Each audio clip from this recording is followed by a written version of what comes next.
Hi, and welcome to the Lighter Side of the Dark Side. It's your weekly freak show here on Renegade Radio and also every podcast catcher you can think of in iHeartRadio, YouTube. It's the Dark Mark Show. I'm Dark Mark, the goth comedian, makeupless in a hotel room because we had to reschedule this, but this is a very special show. First off, it's special because my co-host that everybody's been asking, hey, what happened to her? Are you guys mad at each other? We're not mad at each other. She's right here. Hannah Bakk. Hi, guys. Hey, I'm back. She's Bakk. For a little bit. She's the host of Vegans Uncensored now. Hi, Hannah.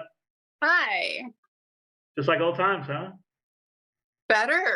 Because we got a little something special down here in these little boxes. That's what she said. I'm not sure what you mean by that. I've always thought you had something special down there in your little boxes, but you're joined by your co-host on Vegans Uncensored, and the woman I've had a crush on forever, and what are you gonna do? It's Mary Zaint with her beautiful new Halloween hair. Yeah. What's up, guys? Happy to be here.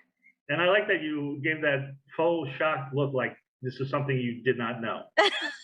When I have a crush on a girl, I just want to let you people know my eyes go like this. It's very obvious. And the reason you two are on is because I know you two are super fans of a particular movie, a horror movie, Terrifier. Last year we had, she's got the shirt.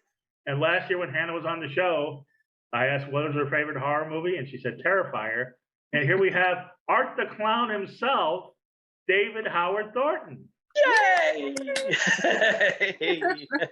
What's up, guys? Thanks for having me. We've been talking for like 10 minutes, and David is the coolest guy. So this is going to be a really fun show. And before we get started, I'm cheating because obviously I can't bring an energy drink on the plane, so I did not bring my usual energy drink, so I'm just drinking water here. But ooh, gutsy. But sure, it's water. Yeah. But but we are sponsored by Ray's Energy Drinks, and I would show the can to you if I could. Ray's Energy Drinks, the best energy drinks. You can't get them in stores. You can get them at GNC's, gyms, or the better yet, get 15% off. Go to the podcast description in any podcast catcher or on YouTube. We have a code, 15% off, the best energy drink in the world. Ray's Energy Drinks. They got flavors like Galaxy Burst, Baja Lime that tastes just like Baja Blast with Taco Bell. They have also South Beach, which tastes like a pina colada, which I have at home, and I can't wait to drink. But the best part of it, 0 calories, 0 carbs, 0 crash. And speaking of 0 crash, one more thing that we have to say, our newest sponsor, and it has to do with Renegade Radio. If you're listening on Renegade Radio, they have Kush now. They have CBD now. And I am told the gummies are delicious. They have white chocolates. And the bath bombs will make you just relax and feel silky smooth. So go to renegadekush.com, renegadecbd.com. And I see that light in David's eyes. Like every guest we've ever had, he's like, how can I get some? But you can get yours if you go to Renegade Kush or renegadecbd.com. So, Hannah, I'm going to start with you. When did you first see Terrifier, and what was your reaction? It was late at night, and I was kind of going through Netflix, and I'm like, what's this? I put it on, and immediately I fell in love. I was like, and I think might have texted Mary the next day. Of course I fell in love with David. No, I fell in love with the acting, just how well it was put together, and it reminded me of when movies were really good and it wasn't just nothing but special effects and bomb this and that, and just the way you move. You don't even have to say anything. You just scare the shit out of people. You know, you little. If you guys are not on YouTube, I'm like doing his little finger thing that he does. Right. Art the Clown, if people have not seen Terrifier, and I recommend that they do, is silence. How much of a challenge was that for you, David? That was very challenging for me because I'm the type of guy that never shuts up. So we can tell. Yeah. That was at the last 15 minutes. Yeah, I think Damien, my director, was always just like trying to get us to keep rolling so they could just get me to shut up. So it was like, oh, rolling, or like I think sometimes they weren't really rolling; they're just using an excuse to shut me up. So I was like, yeah. Because you do the silent laugh, you do the silent scream. Was there any time in Terrifier or even Terrifier 2 where you slipped up and sounds came out? Oh yeah, a few times. It really happened more when I like. Well, there's a funny story I'll tell you in a second, but there's one that like most times it happened like when I was like getting hit or something like that, because instinctively you want to do some kind of exhale or a grunt or something like that when you get stabbed or hit or something like that, and I'm like, oh, because I try not to actually make a sound even when we're filming, even though I know they can edit it out, but it still happens sometimes where you'd want to let out a little or something like that. It's like, oh, nope, he doesn't make the sound. Yeah. Yeah, but the funny story is there was a time, this is kind of an embarrassing story, but when we're doing part 2, it's the scene you probably see me in the trailer where I'm swinging down with a club, and we're doing one take, and I guess it was the beef tips we had for dinner that night, but something squeaked out of me, and I was like, whoops. And I kept trying to go, but I hear the whole entire crew just start cracking up. I'm like, oh, y'all heard that. I was like, I'm sorry. I was like, apologize to my co-star too. I'm like, I'm so sorry. It's the beef tips. I'm sorry. And they're still rolling and you're talking. And then, oh, yeah. Like, you're all right, shut up. Oh, yeah. I hope Damien puts that on the blooper reel or something like that, because it's hysterical. Oh, that's great. Oh, yeah. So it's like, yeah, well, you can't have fart without art. So there you go. So he is silent but violent. So I mean, they could add that in as something like horrific. Yeah. I mean, that wouldn't be the worst thing if it was actually included in the film. I mean, right. I think a lot of the fans of the movies are not wouldn't have a problem with like fart jokes. So oh, yeah, but this was not supposed to happen. Everybody lost it. Farts. Yeah. It's always silent, but he's the epitome of silent but deadly. Yeah. Exactly. In a sense. Now, Mary, when was the first time you saw Terrifier, and what was your reaction? Obviously, you've seen your cosplay as Art the Clown. Yes, yeah. Well, you've seen my costume that I wore quite a few times. And actually, the first time that I met David a few months ago in Los Angeles, I wore my costume, so I had to. Yes, that's right. Yeah, so yeah, it was a few years ago. A good friend of mine, Danya, she and I, for years, every single week, we have movie nights. And usually it's a horror movie. Not always, but most of the time. And I don't yeah, big surprise there, right? But I don't remember who it was, but someone on Instagram kept posting pictures of Art the Clown. And I've had an obsession with clowns since I was a kid, because my brother Mark and Hannah, you guys both know my brother. He's a magician, but he started as a professional clown. Awesome. So I've always loved clowns, and when I was a kid, I was introduced to Killer Clowns from Outer Space, and that kind of sparked something. So I've always loved creepy clowns, and I kept seeing pictures of Art the Clown, and I'm like, who the fuck is this? I need to see this movie. So eventually I told her, I'm just going to find it on DVD, and we're just going to watch it. It just looks like it's really creepy and fun. And we were obsessed. And then I got my dad to watch it, who's 71. Right. Pretty cool. I met him. Oh my God, he's like me. When he sees really gory scenes and stuff like that, he just laughs his ass off. So yeah. Well, I will tell you that I did play the brief YouTube clip of you in the pizza parlor for my mom. No real gore, but it's a very suspenseful scene. Right. And she loved it. She's like, this guy's great. Awesome. Great. So you're doing very well amongst the parents. But that brings me to you were saying that. It brings me to what do you think clowns are scary, David? Oh boy, I think what's kind of scary about them is because they walk that thin line with the uncanny valley, and they're very human-like but not human-like. Everything's exaggerated with them, and I think that's what's really freaky to people, especially when they're silent, because that's even less human-like. Right. Like with Art, it's like when he gets stabbed, there's no sound coming out of him, so you just see the silent scream. Once in a while. Oh yeah, but that sounds like coming from him directly. That's coming from all this stuff.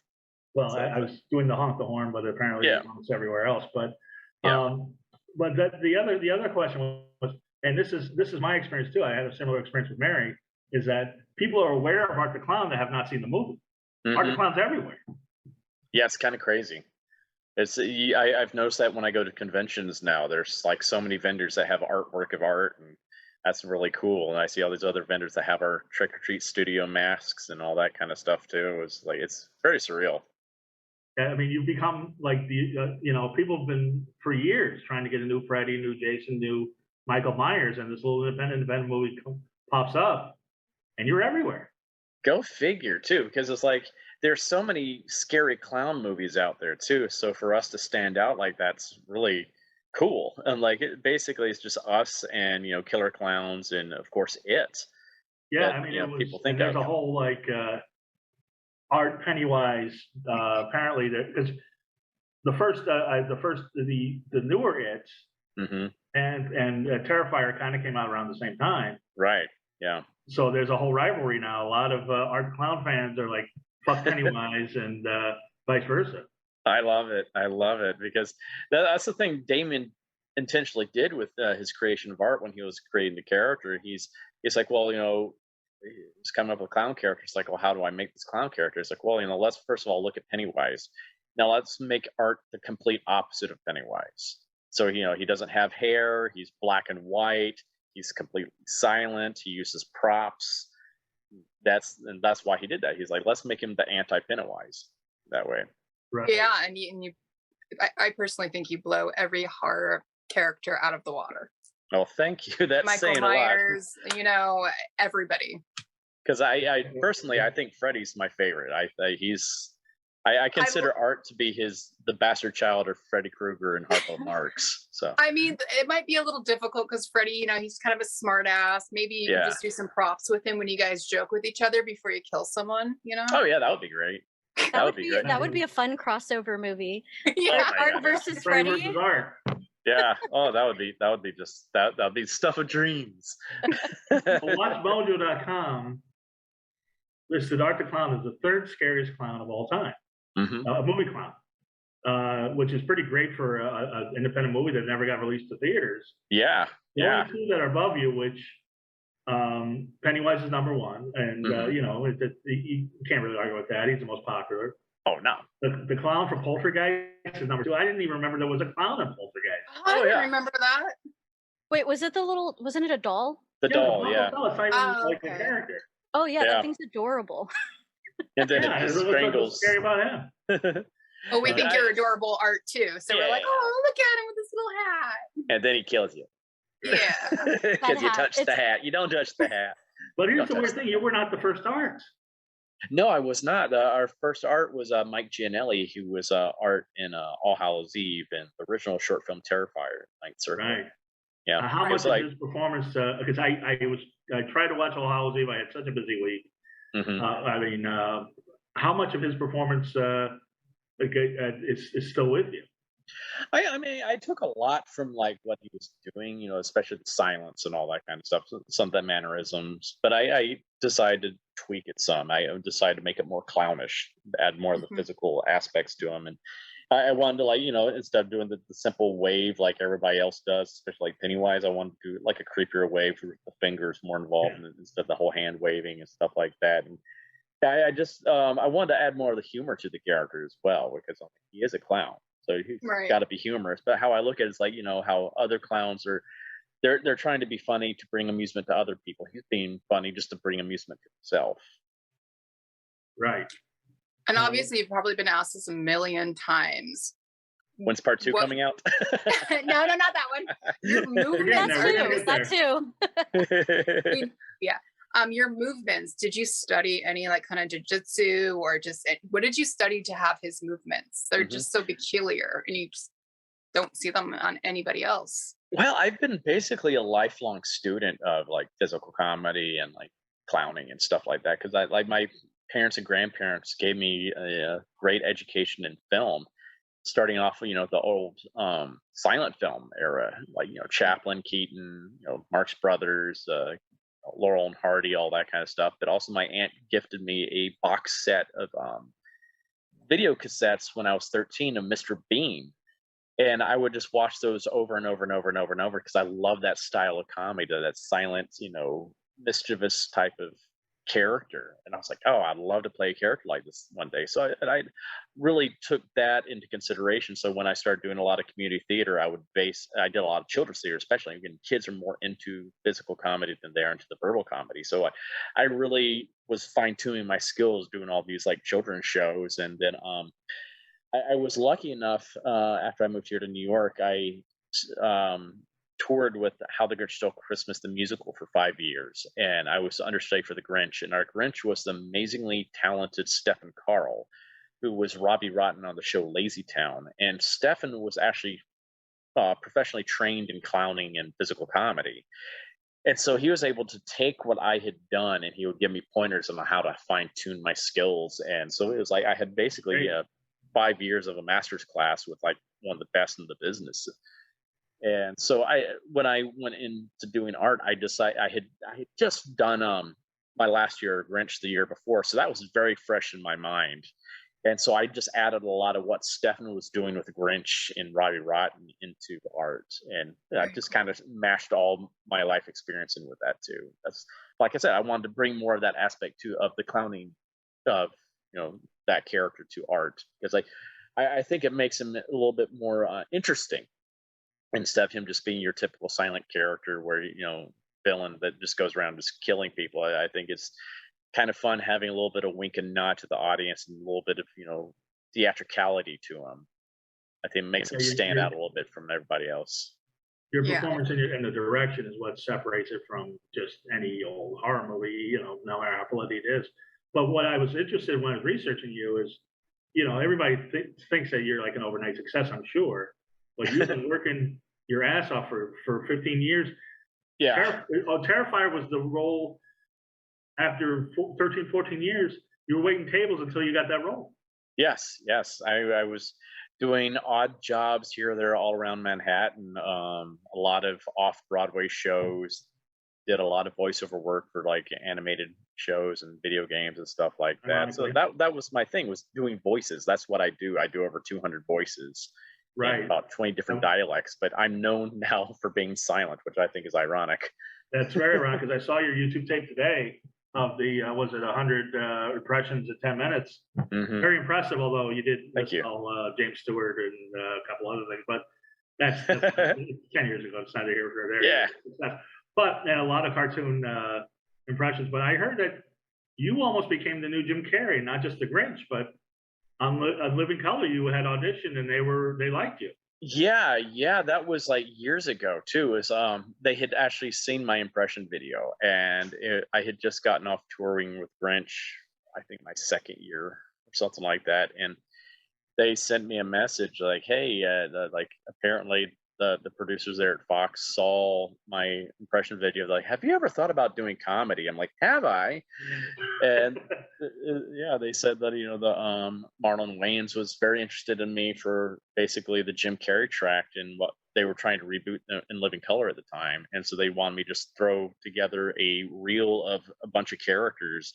And I had never really considered doing that kind of stuff before, like, that kind of stuff. So I just did stuff off the top of my head, just basically improvised in front of a camera for about an hour or so, kind of edited together a bunch of weird characters and submitted it, and they liked it. And then the whole thing within Living Color just fell through with Fox, so nothing ever happened. But it was kind of cool knowing like the Wayans brothers were interested in me for a while. So I was like, oh, that's cool.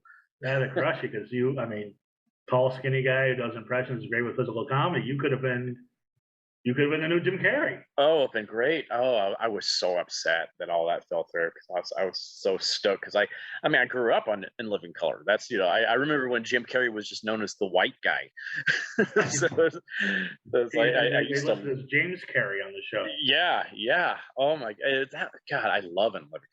That was my jam back in the day. I watched that over SNL back in the day. And, how ironic that instead of being on the show known for Homie the Clown, you became Mark the Clown. Yeah, no kidding. Homie, don't play that.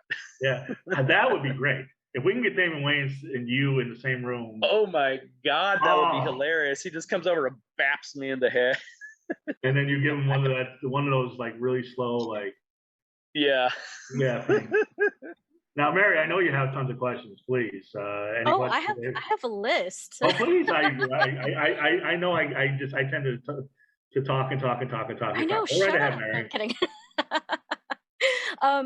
Actually, one of Hannah and I have a mutual friend, Brendan, who, when I told him we were going to be speaking with you, he really wanted me to shoot this question at you. And it's funny that you mentioned Charlie Chaplin earlier, because his question was, with art being somewhat reminiscent of Charlie Chaplin in the sense of being silent but humorous, have you ever thought about what art would sound like if given the opportunity to actually speak?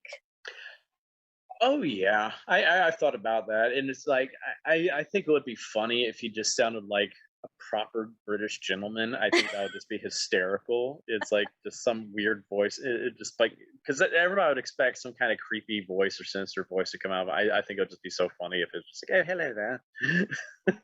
Very like kind of the Mark Hamill mousy. Yeah, yeah. It's like yeah. It's kind of the Mark Hamill approach, though. Oh yeah, I do that. I do the Mark Hamill approach when I do my cameo videos just for shits and giggles, because I just like, I'm gonna throw my Joker voice into it just for fun. Yeah, because I mean he did the British, but yeah, that's a great question. I didn't even. Yeah, that is. Silent movies before. We're gonna have Hannah ask a question, but have you ever seen The Man Who Laughed? I have, yes. I can see that. I saw that a lot in your performance. Yeah, it's really weird. There's like, I look a lot like, oh my God, I just totally blanked on his name. The actor, the Conrad Veidt that played him. Yeah, it's really, really weird, because that's who they based the Joker on too. Right, it's a silent movie from the 20s or teens that they based the Joker on, and it's very Art the Clownish. Yeah, it's very creepy. He's got that permanent rictus grin on his face. It's just like, yeah. And Hannah, do you have any questions for David? Actually, I have a fan question. It's one of my questions too, since I'm on my phone now and I can't read it verbatim. So my girlfriend Brittany, she is a huge Terrifier fan, and she wanted to know, how many scenes did it take to saw the girl in half, and how did you feel about filming that part? Boy, that was a pain in the ass, because we didn't film that all in like, consecutively. We first filmed all of Jenna Cannell's parts, who played Tara, because she was filming 2 films at the same time. She had to leave us to go film The Bye Bye Man like 2 days later. So we filmed all of her stuff first, and we filmed that in New Jersey at that horrible building that we were in. That it's like that building is exactly how it looked like on the inside. None of that was set dressing. That was all there.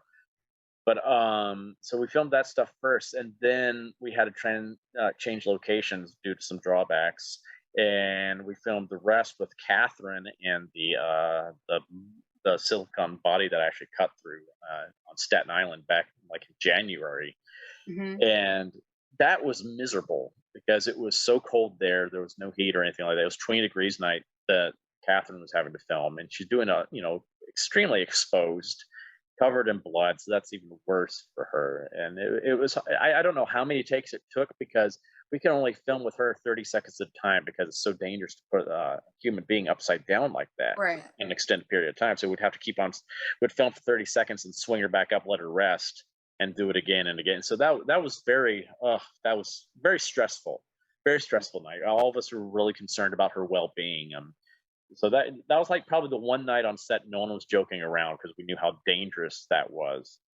But then another night we came back and filmed me with cutting the body apart and with the intestines and stuff like that falling out. And that was a lot more fun, except the intestines, when we had originally were set to film with Catherine, we were supposed to film 2 weeks earlier, but there was flooding in the room that we were supposed to film in, so we had to postpone that. But they didn't refrigerate the intestines, and it was just sausage casings with fat in them and stuff, so it wasn't like actual intestines, thank God. But they forgot to refrigerate them, and so we bring them out, and it's like, just rancid smelling, just like, oh my God. And I accidentally 2 vegans that are on the show. Oh yeah, it was horrible. And I accidentally cut into one of them, so all this stuff just starts splooshing out everywhere. I was like, So it's a good thing we weren't filming with sound that night, because you would have just heard the whole entire crew retching on the side. Yeah. I recently showed it to my brother, and he's just sitting back. He's like, "Good luck getting through that hip bone." Yeah, it's so hard to get through the hips. Yeah, how medically correct is that? Oh, what's that? How medically correct is that? That's not medically correct at all. That hacksaw would never have gone through all of that bone. That's just like, no. Well, maybe a chainsaw. Yeah, maybe a chainsaw, but no, hacksaw would have definitely been like boink. Yeah, it's like, I discovered how when we're filming part 2. Not too much spoiler, but I'm using a bone saw at one point, and I discovered actually how hard it is to saw through a bone, and I was like, oh my god, this takes a lot more effort than I thought. Oh my gosh, I made it look easy in the first film. But you're superhuman. Yeah, so you can do anything. Okay. Well, I think it's funny that the one time they had a naked woman hanging upside down is the only time nobody joked. But tell me, in Terrifier 2, there has to be a scene that tops that scene, right? Oh God, yes.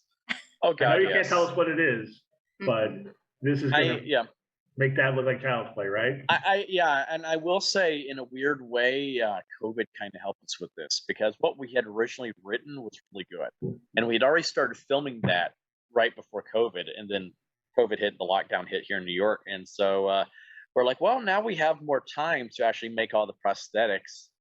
So Damon just went back to the drawing board, and he's like, you know what, if we're going to try to top the hacksaw scene, let's really top it. And so he's like, I'm going to add more to this kill than was originally intended.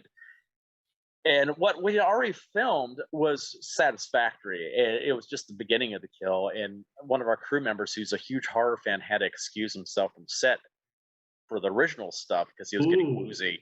So that's telling you what we were already doing. So when we came back... So when we came back, we filmed it right before Christmas last year, and what was originally just supposed to be a 2-day shoot turned into basically a 5-6 day shoot, because there are so many practical elements to this kill scene. It's basically several minutes of art just slaughtering somebody relentlessly, and it's just I think people are going to be like, oh my god, dude, just stop, this enough is enough. Like, it's Damien was even editing it, and he's like, dude, I'm getting nauseous right now doing this. And he showed it to his family, the rough cut of it during Christmas, and Merry Christmas. Merry Christmas, guys. And his mom's like, who are you?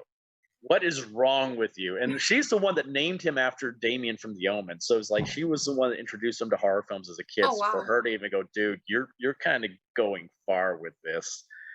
So I was like, why not? Why not? Let's push that envelope. That's what we say. We're like, let's just aim for the fences and go crazy. It will get people talking regardless. So we'll probably get a lot of hate for it, because it's violent. It's very just, oh my god, I can already hear the hate mail coming in. Oh my god, it's so misogynistic and it's so hateful, and I was like, yeah, he's the bad guy. It just shows you how sick and depraved he truly is.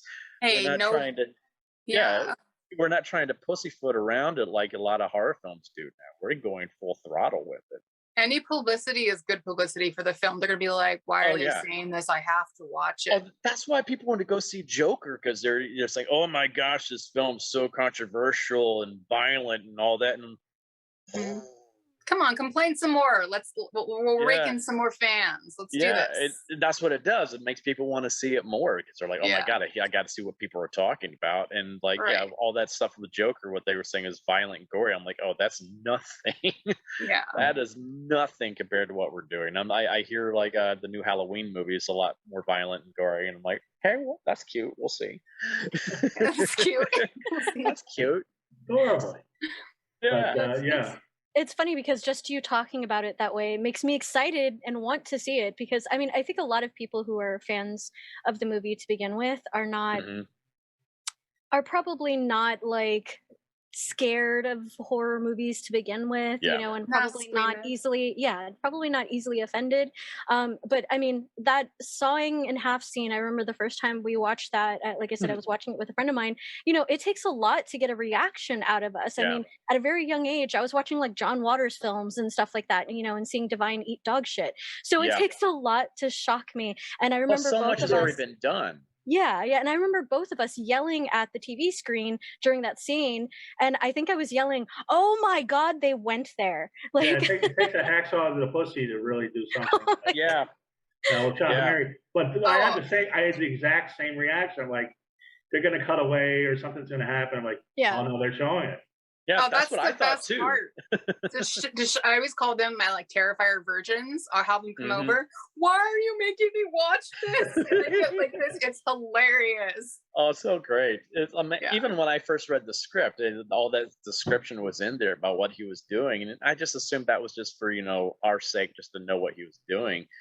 And they would cut away or something. Yeah, I was like, oh, they're just totally going to cut away. And Damon's like, oh no, we're actually going to show it. I'm like, oh hell yes. And I think that's what sold both Catherine and I on it too. We're just like, we're going to show it, and that's going to get people talking. So it's like, yeah, this is going to stick out to people, because especially now they don't show kills that much anymore in horror films. No, they don't. They don't. Well, I'll tell you movies aren't what they used to be. Yeah. I'll tell you what else was shocking and rule breaking is when Art grabs the gun and uses it. Nobody does that. Yeah, it's like people in real life do that. Yeah, and I remember that night we filmed it. I was saying right there, I was like, wow, this is going to be very controversial with people. Freddie doesn't do it. Michael doesn't do it. Jason doesn't. Chucky does. Imagine Jason, huh? Ghostface Chucky does. Does he? Mm-hmm. Yeah, Chucky's used a gun several times. I gotta use that, but I mean, speaking of Chucky, her second question was, what do you think about the new Chucky series coming out? Just so I can throw that out there. I'm excited. I haven't been able to watch it yet. Yeah, I can't wait to start watching it, because oh my gosh, I mean, like I like Alex is one of my good friends now, so it's like I'm so excited. I love those movies. Earlier this year I went back and watched all of them in order, which I've never done before. I've just always seen them piecemeal here or there, and I just back to back, and I was like, oh my God, these are so good. They're so good. They're so much fun. That's what I like about those movies too. They're always finding new things to do with it. They're not just trying to stick with the same thing, like how the Jason movies. They're always just like, okay, let's go back to the camp and he kills more people, blah blah blah. Oh, he's not going to come kill us this time. Let's drink and have sex. Here he goes.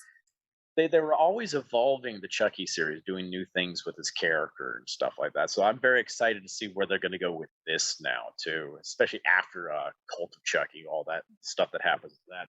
I'm excited. I'm very excited. Yeah, it seems. I was going to say, speaking of Bride of Chucky, if there was a Bride of Art, that would be Mary. And Mary, go ahead. You got the next question, and whatever you want to talk about. Oh no, it was going to be a Chucky thing, but no, like I said, I do have more questions. So, what was the Chucky thing? Come on, I'm sorry. Yeah.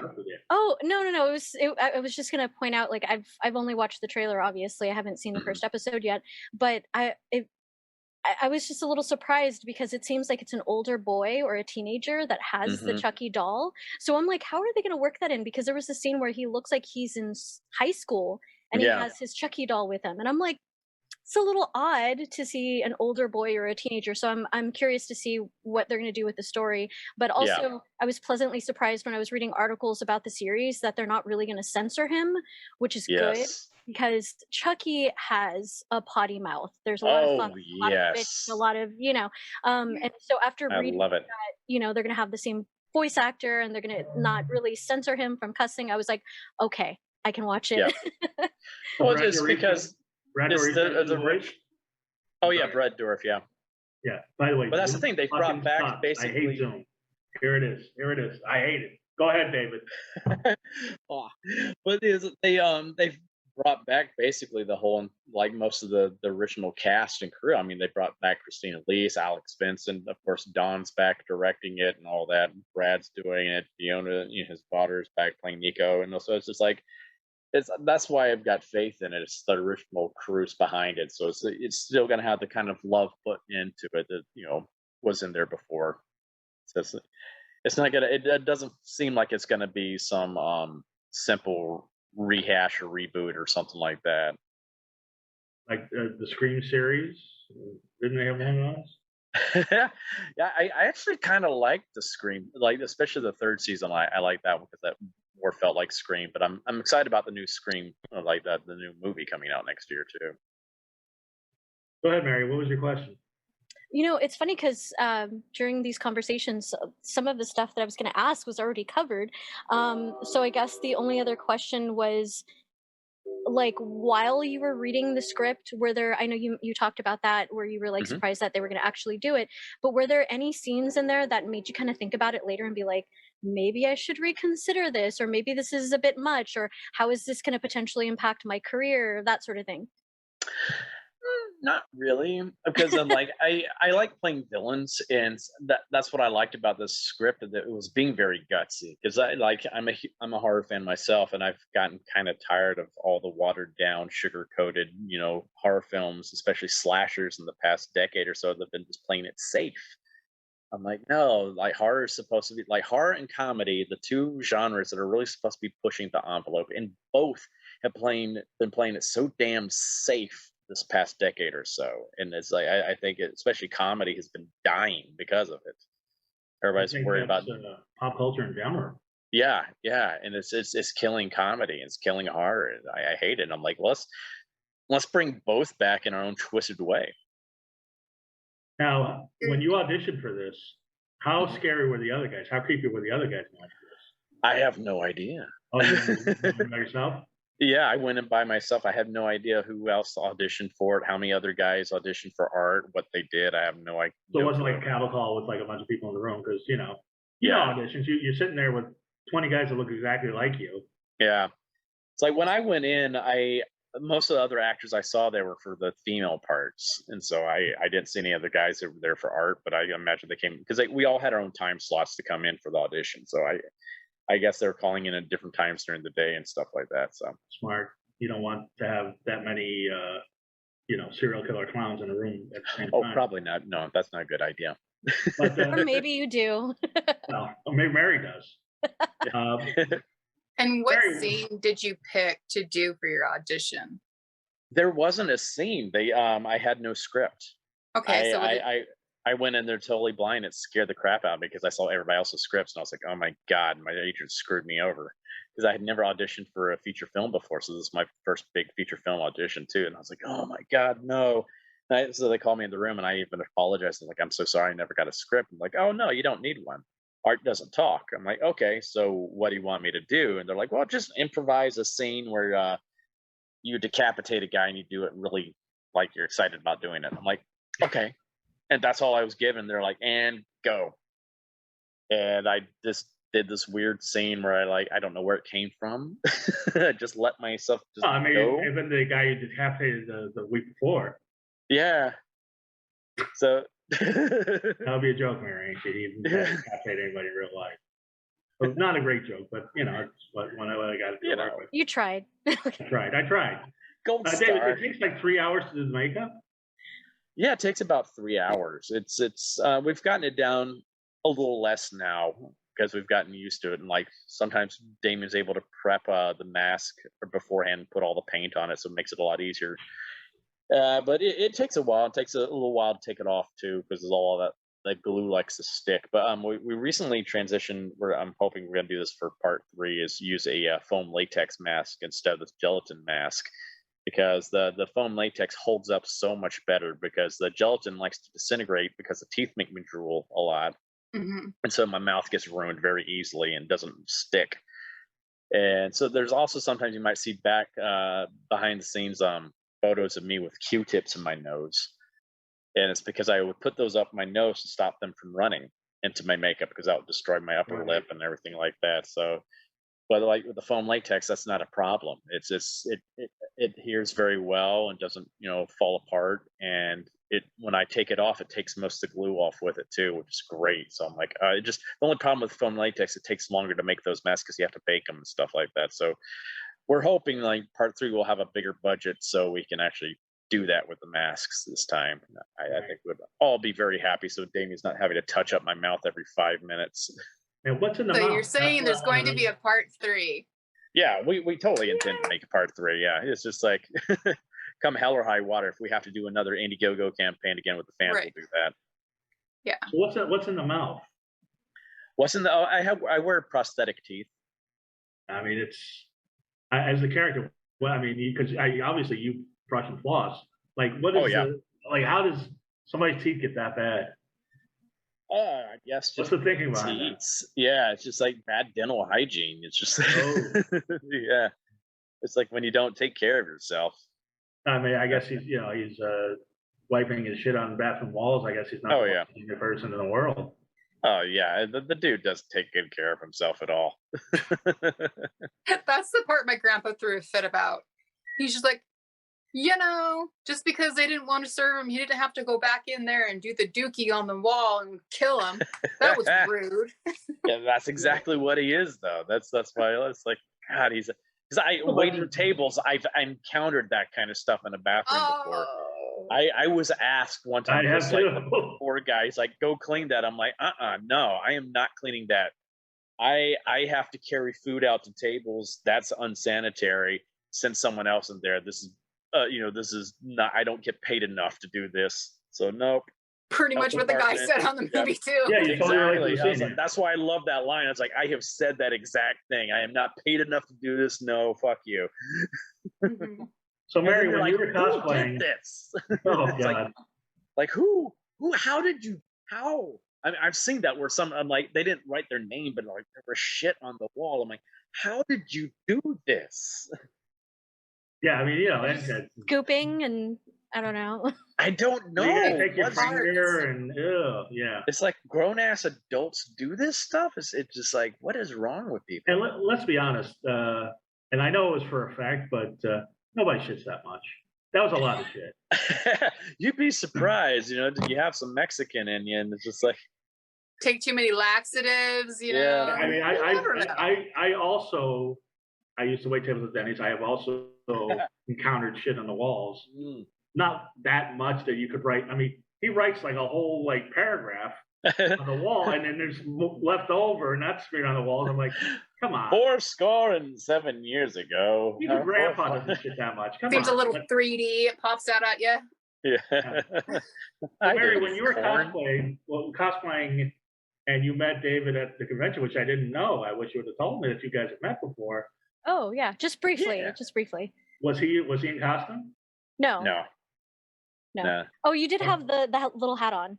I bring my hat with me though, yeah. But we did have the great cosplayer, Mr. J there, that was cosplaying as art at that convention though. That was great. Yeah, he's very convincing. Because you're doing conventions as yourself and as art. Yeah. When you do it as art, you don't talk. I don't know. I totally do that all in character. I love to do that. It's like we only do that though when Damien comes to a convention because he's the only one I'm allowed to do my makeup. That's an agreement we made with each other because he's very particular with the character, and he's like, if he's gonna be done, if I'm gonna do a photo op as art, he wants it to be done right. He wants the audience, the fans to actually have a real experience, and so that's why I do it totally in character. I don't talk or anything like that, which I have a lot of fun with. I really love to just mess with people, especially in the elevators. That's a lot of fun.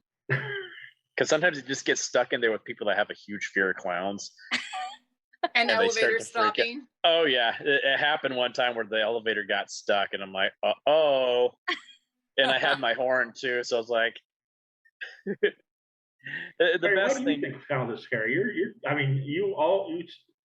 gonna dress up as Halloween as a killer clown this year from the Killer Clowns from Outer Space, which we love. David, what do you think of the Killer Clowns from Outer Space? Oh, I love it.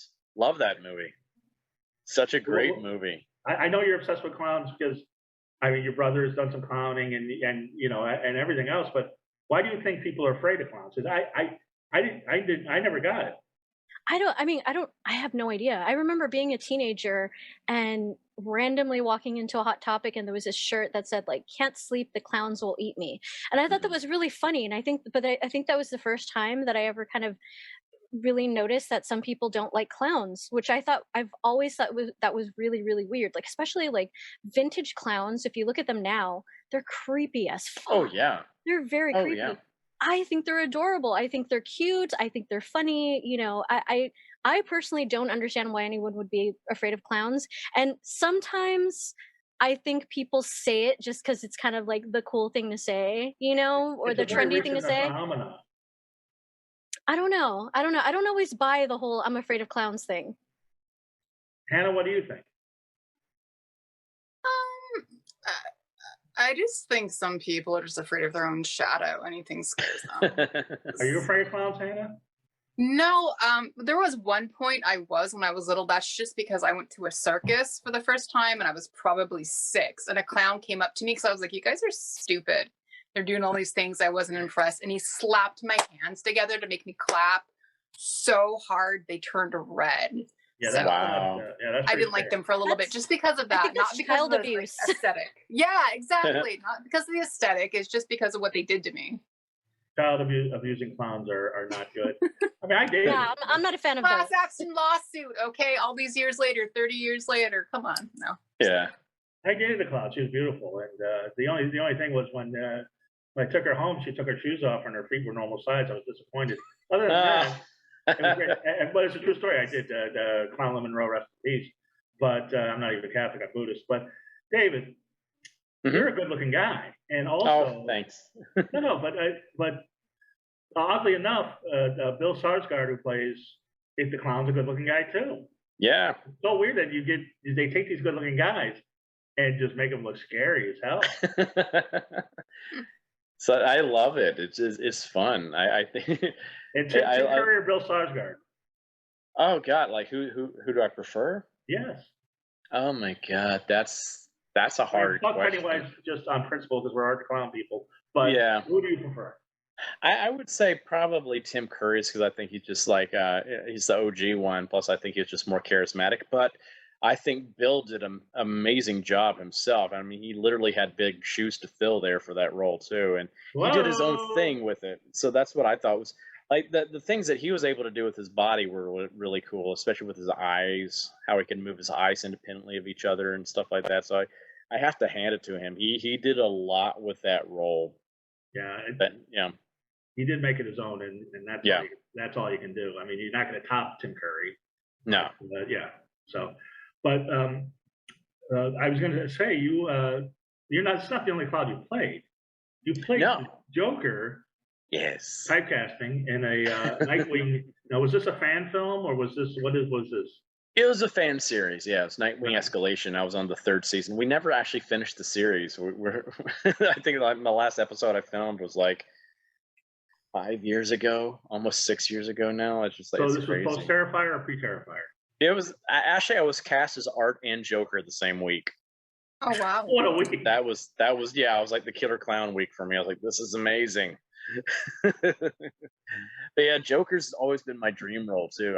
He's my favorite villain of all time. So it's like I'm still really chomping at the bit to actually play him like in a mainstream way, like on at least in a movie, but preferably on a TV series because that way I would have more time with the character to really experiment with him, flesh him out the way I want to. Because that's what I'm like. I like the on-screen versions I've seen of him, but like the only one that's actually been accurate to the comic books was the Romero version. That was like accurate to the comics at the time. Right. Everybody else has just been doing their own thing, but they haven't been comic accurate. And I've always wanted to bring the comic book to life, like the way Mark Hamill has done with with it just with his voice. So like Mark Hamill is what I think is the comic book version of the character. He understands that character 100%, and he's had like 20 plus years to really develop him that way, and so he just gets better and better with it. So like that's who I've modeled a lot of my Joker off of, is Mark Hamill's version. But I add my own thing to it, and I kind of put a lot of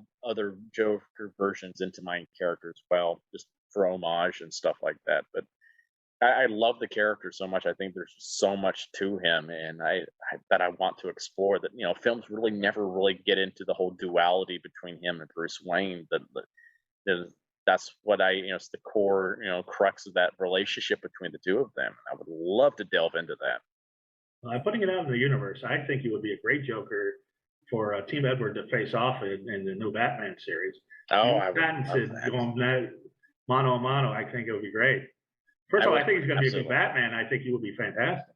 Yeah, I'm excited. And here's a hot take: Heath Ledger overrated. I said it. And I'm going to tell you why. Not funny, not scary. Mm-hmm. In my opinion. Well, see, my thing with him was like he wasn't the comic book version of the Joker, but I will hand it to him that he did his own thing with it, and he totally threw himself into the role. It's like I wasn't sitting there going, "Oh, that's Heath Ledger." I was like, I totally bought into his performance. I'm sorry he's dead, and he was a good actor in other movies, but Yeah. I didn't. And Jack Nicholson was just doing Jack Nicholson. Yeah, exactly. I love Jack Nicholson, but I was like, yeah, that was Jack Nicholson playing the Joker. I mean, he did that, and he did the same thing in Witches of Eastwick, like in other movies. Anyway. I gotta say, Jack was my favorite Joker, and I always get shit for that, but it is what it is. No, but he was great. But I prefer the Tim Burton Batman movies just because to me they just feel more like in that comic universe and everything. Like I get it, everybody likes the more action-packed ones and everything, but there's just something about like Tim Burton's touch that just makes things more like believable when it comes to like that world. I definitely prefer the Tim Burton versions too. That just has that right amount of darkness to them. That like Gotham has that feel to it. This is like it feels like its own thing. Yeah, and Gotham, and you knew where I was going with this. You were actually a guest star in Gotham. Yes, I did one episode. I created Solomon Grundy. You were Solomon Grundy? Yeah, no, I wasn't him, but I created him. Okay. I was gonna say. I was this orderly that was paid off by the mob to dispose of his comatose body into Slaughter Swamp. That must have been so much fun. Oh, it was. I had some for a Batman fan to be on that set must have been. Oh yeah. I mean, it was great just arriving on set, and I'm like walking down the hall where all the dressing rooms are, and I'm just seeing like Bruce Wayne and Alfred Pennyworth on all these doors. I'm like, oh my god. And then I was walking around the studio, and I just walked into this one room, and it's Wayne Manor. I'm like, oh my god, I'm in Wayne Manor. Oh my god, I'm geeking out right now. And then I walk into the Gotham PD office. I'm like, ah! It had to be the biggest set you'd ever been on. Oh yeah, it was. It was amazing. I was like for Slaughter Swamp, they built an actual swamp out on Staten Island because Drew Powell, who played Grundy, they had to sink his body down to the swamp, and they didn't want him to actually go into a real swamp, so they built a pool out there, a heated pool for him to be in. But it looked like a real swamp. I was like, wow, the detail they put into this thing was amazing. Mary, do you have any more Terrifier questions? Think so. I feel like a lot of the stuff that was discussed covered the things I was curious about. I know you were talking about like Broadway and like stuff like that. One of the things that I was curious about was I feel like a lot of people assume you're a horror fan, which it kind of sounds like you are, but a lot of people assume that my favorite movie is a horror movie when in fact it's a musical. My favorite movie for many, many years has been Hedwig and the Angry Inch. And people are always like, what? I thought you loved horror movies, and I do. So I'm curious, like I'm sorry? It's a great movie. Oh, it's amazing. And I hate musicals. I love that movie. I mean, I have Hedwig tattoos, so but I'm curious, favorite musical, if you have one. Ooh. okay, maybe not one. Yeah, I have a few. I would say like my top few. I mean, for one, Les Miserables. I love Les Mis. It's just like, I have seen so many versions of that show, and I love it. I am dying to play Thénardier one day in it when I'm older. He's just such a great slimy villain. I love those kind of characters. Another one I would say would be Cats. No, kidding. I hate Cats. Especially the movie. Oh God, Yeah. that movie. God. Ooh, I didn't watch it. It just looked terrible. I can't wait to see it. That's gonna be. Oh, it's horrible. It's horrible.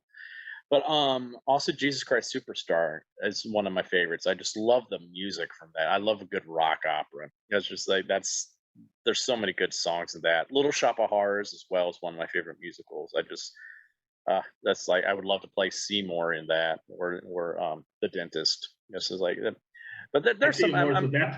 Yeah. I love Matilda. I would love to play Wormwood and Matilda. And there's one I would say I've been like, I can't believe they have not made this into a musical yet. And I'm like, come on, it just lends itself to it and it branches into the horror community. Is Nightmare Before Christmas. Why the heck have they not made that into a stage musical yet? Because I would kill to play Jack in that. Because that would be a totally different role for me. It has not. And it would be amazing. I think a few years ago, didn't someone do Beetlejuice, I think? Yes, yeah. Yeah, they've done Beetlejuice, but not Nightmare Before Christmas. Yeah, they haven't done Nightmare yet, and it already has great music already written for it. I'm like, come on. And they could do it like you get someone like Julie Taymor behind it who does really good stuff with, puppetry. You could do some really cool visual things. I would just love to see the Oogie Boogie number done on stage and done. It's like, oh my God, it'd be so cool. There's so many cool things you could do with that. I'm like, oh. I'm surprised Disney hasn't done a live action. I am too. I really am. It's just because I love the original. It's so good. I was obsessed with Nightmare Before Christmas when it came out. Obsessed. I had a whole book about how they made the movie, and I was constantly drawing the characters all the time. I watched the movie over and over again. I had the piano music to it all. So I love Nightmare. And the songs are absolutely amazing. Oh, they're fantastic. It's like Danny Elfman just outdid himself on that one. I wonder if maybe the reason why they don't do it is because every year, well, with the exception of last year, Danny Elfman does do, I don't know if it tours or if it's just a Los Angeles thing, but every year around this time between I think October and Christmas, they do like a live orchestra version of it where, he sings, and I've gone multiple times because I'm like, this is the closest I'll ever get to sing Oingo Boingo. Yeah. And then I think the one that they're doing coming up, I know they've done it at the Hollywood Bowl. I think they're going to have like Weird Al doing oh my God. the voice of, I forgot who he's doing the voice of. And then randomly is it Billie Eilish or Eilish? Eilish, yeah. Eilish. I guess she's doing the voice of Sally, I think, or one of the, I don't know. So they're not bringing Catherine O'Hara back for that? That's crazy. They have had her before. Yeah, I know. I've seen some of the footage from those concerts. I'm like, Yeah, and Paul Rubens too. Yeah. Oh, yeah. People always forget he's in that. Yeah. He was one of the. He was the devil. Lock, Shocker, Lock, Shocker, Barrel, right? One of he was Locke. Okay, I forget which one's which. I don't know. Locke is the devil. Shock, I think. Yeah, I always get Locke and Shock confused. But Barrel is the skeleton. Okay, so Shock's the girl. I think Shock is the girl. Locke is the guy. The devil is someone. So I might be wrong. People are probably commenting, "No, David, you're wrong." I don't know. Maybe that's why they haven't done it, because that's something that they do every year. I don't know. But I would definitely go see like a live action movie version or a musical. Absolutely. Oh God, yeah. Oh my God. I just think there's so much creativity that could be done. So much. It's just such a creative movie in itself. So I can only imagine what they could do visually on stage with something like that, with a lot of cool puppetry and costumes, like especially with the mayor with his head. Oh yeah, Disney. Oh my God, they would totally have the budget for it, and it would totally pay you're for right. it. I'm surprised it hasn't been done. And before you guys got on this tangent, I was going to suggest a double feature of us watching Cats in the Room. But I gotta go. It's like, oh, yeah, I just see which one is worse. But Hannah, do you have any other Terrifier questions? I do. So if Art had a dog, don't you think she would look a little something like this? Oh my God! Black and white. That's she needs a little hat. Oh, she's so just cute. Put a little hat on her. Oh. Well, what Art the Clown could do to that dog, I don't even want to speculate. Or what I feel Art like the a dog. hot dog. The hot dog, or what he could teach this dog. The only difference is she's not very silent. I feel like Art will kill anybody. No judgment there, but I don't think he'd kill an animal. Yeah, especially not a dog. I hope not. Oh God, please no. Well, no. He's evil. No comment on that. He's evil. He'll kill anything, I think. No. But David, tell us. I agree. This has been somewhat. I mean, we could talk all night, but tell us what you can about the upcoming Terrifier 2. Now, if you've seen Terrifier, spoiler alert if you haven't, but it begins with Art looking at a newscast of a mutilated woman on the news, and then ends with that same woman in the hospital. So is Terrifier 2 after all this, before the newscast? Is she like the new Saw disciple sort of thing? What's going on there? It happens in the same time period as that newscast. Okay. But with a new protagonist. So it takes place a year later. But I will say we do start off with how the first movie ended with him in the morgue. And I you could see that from the trailer, I think, so that's not really spoiling anything there.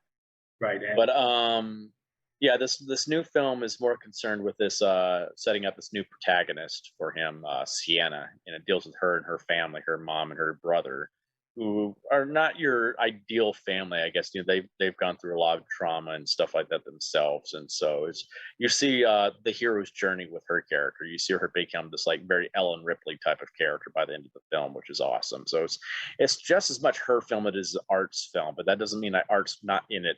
He's front and center most of the time. So this is the Aliens to Alien. Yeah. Terrifier 2 is the Terrifier. Yeah, exactly. We're really building up this heroine now, just because I've been saying, you know, the Joker needs his Batman. Now we get the Batman to this. And when is this coming out? Because we can't wait to see it. I know that we're worried about the rating, which will not be R. Yeah, see, the thing is, it's taken us a little bit longer because this movie's huge. It's clocking it at over 2 hours right now, and there's no way we can really, edit any more out of it without hurting the film. So it's going to be a long movie. It's probably going to be one of those longer slasher movies ever made. So awesome. we need longer slasher movies that are great. Yeah, and it's not boring at all. My God, no. It's I think the longest lull in the movie between something crazy happening is maybe 7 minutes. Well, so it's just it's a constant roller coaster. You like it? Do you like it, David? You think after people see this, they'll look at Terrifier as, that was quaint, but this is the real. Yeah, I do. I kind of look at Terrifier as a proof of concept type of film. It's just like this is where I feel like we're really finding our feet, and kind of like how Nightmare on Elm Street Part 3 was like the film that really cemented the franchise. I feel like this is going to cement the franchise. So I think it's already cemented, and I know there's a demand, and it's going to be out in 2022 at some point. Yeah, we're hoping for early next year. Like right now, Damien's sending it in for color correction, so that's like the final little bits here or there that we're having to do. We might have to go back and do a reshoot for like one of the final scenes in the movie, because another movie came out recently that kind of stole some of our ideas, and we're like, well, shit, we don't want people to go, oh, you stole their idea. But I think this new idea we have is going to actually surpass what we had originally planned on doing. So I'm like, that's cool, but that's going to be easy reshoot. I think maybe take it like a day or so to film that, and everything else is already edited and stuff like that, so we can easily plug that in. But we're going to start shopping around to distribution around December 1st. That's Damien's goal. So knock on wood that let me ask you one question, because there is, as I said, I heard you on another podcast, and one of the podcast hosts, I think, correctly said the last horror icon before Art the Clown that really went big was maybe Jigsaw, and I don't even think Jigsaw really on their own sells the merchandise that Art the Clown does. The movies were big. Yeah. It's more about the puppet that everybody thinks of. They don't really think of Jigsaw himself. Right. So, yeah. Has Damien had interest from Blumhouse or any of the studios as far as bankrolling a really big money Terrifier sequel? Not that I know of. That's what's kind of surprised me, because when we're trying to shop Part 2 out, we did shop it around to some studios and stuff like that, but no one was interested, which was crazy. I was like, do you not want to make money?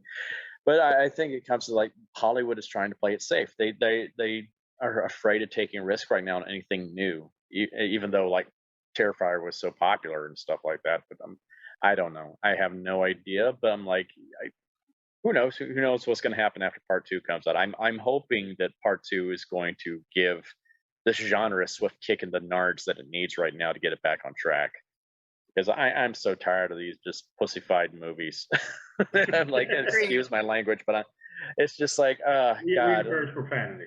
Yeah, it's just like I saw a recent movie that came out. I'm not going to name it, but it didn't feel like how the franchise used to be at all, and I was just like, it seemed like it's like people that know me on Facebook know I'm very liberal minded, but I think some people that some things have gotten too much concerned about pushing some kind of social agenda, and I'm like, instead of just making a movie and let the movie speak for itself, you don't have to hammer things down people's throats. You can just have those concepts in there and let them be, and people are smart enough to see that. You don't have to just push it on them. Just like, let the movie be what it is. Let people have fun. The Hunt? Is that what you no, but another one by Oh, okay. Yeah, but I know what you're saying there too. But it's just like, you don't have to force that. The audiences are not stupid, and that's what I liked about the films that came out in, like, even starting with the Night of the Living Dead. There was agendas behind those movies too, but they didn't just slap you in the face with it. They knew their audience was smart enough to pick up on the nuances and the social commentary and stuff like that, and the symbolism.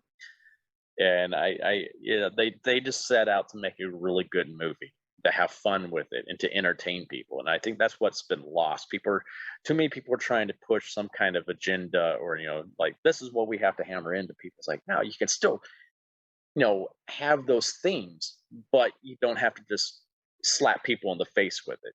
Because I think that the fun that people had with these movies is getting lost because of that.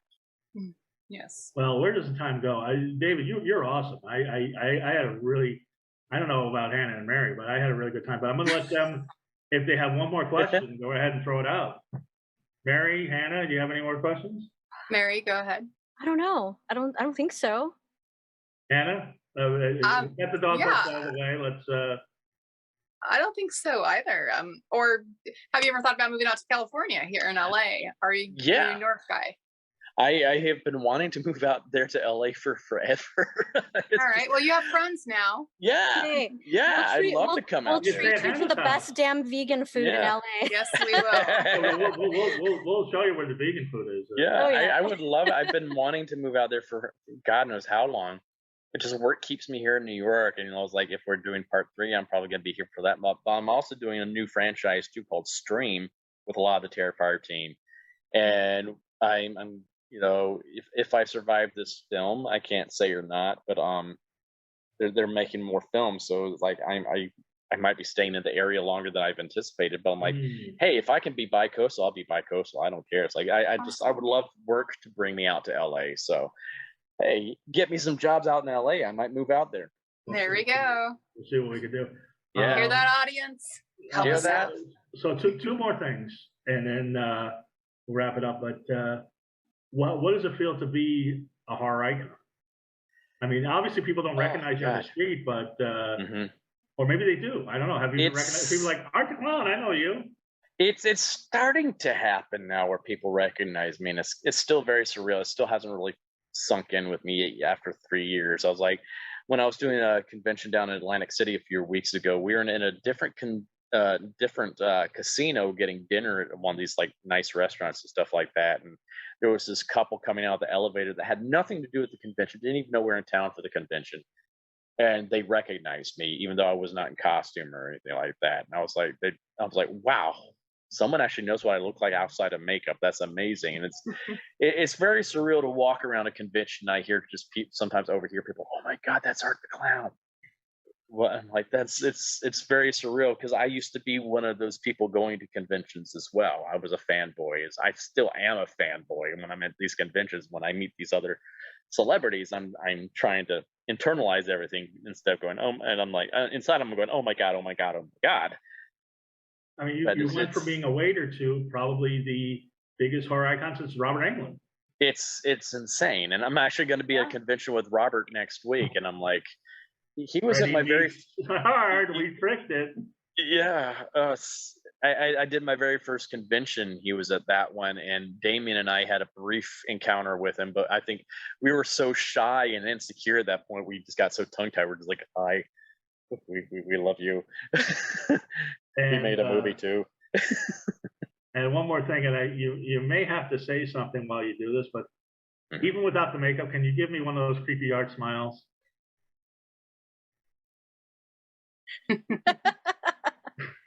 We get the creepy hand wave too. Love it. Oh, we got the smile, the hand wave. I hope this gets on video, but if it doesn't, well, the three of us saw it. So yeah. Oh, I forget because how Zoom is. It's so stupid sometimes. So you say something while you do it. See if you can. Yeah. Saying something, saying something, saying something, saying something, saying something, saying something, saying something, saying something, saying something, wavy, wavy, wavy. Holy shit, he really is Arctic Clown. So, David, anything you want to promote, let us know how to get a hold of you and what conventions you're going to be at. Yeah, next week I'm going to be at Spooky Empire in Orlando, and the week after that I'm going to be at Chiller Theater in New Jersey for Halloween weekend, so that's going to be cool. And then I'm going to be doing Days of the Dead in Chicago in mid-November. And I think that's going to be it for me for this year, but I'm doing tons of more conventions. I'm actually going to be doing, hopefully, Days of the Dead out in LA next year. I think they're going to do their first time in LA, so we're trying to get me set up for that one, so fingers crossed on that. Because I would love to get out there for. Yeah, I hope we hope to see you, and yeah, and also get your cameos, because I've got a secret, Hannah. When I got the cameo for your birthday, it was between David and the John Kassir from Tales from the Crypt, and it was a coin flip. I'm so sorry, David. Oh, it's okay. John's great.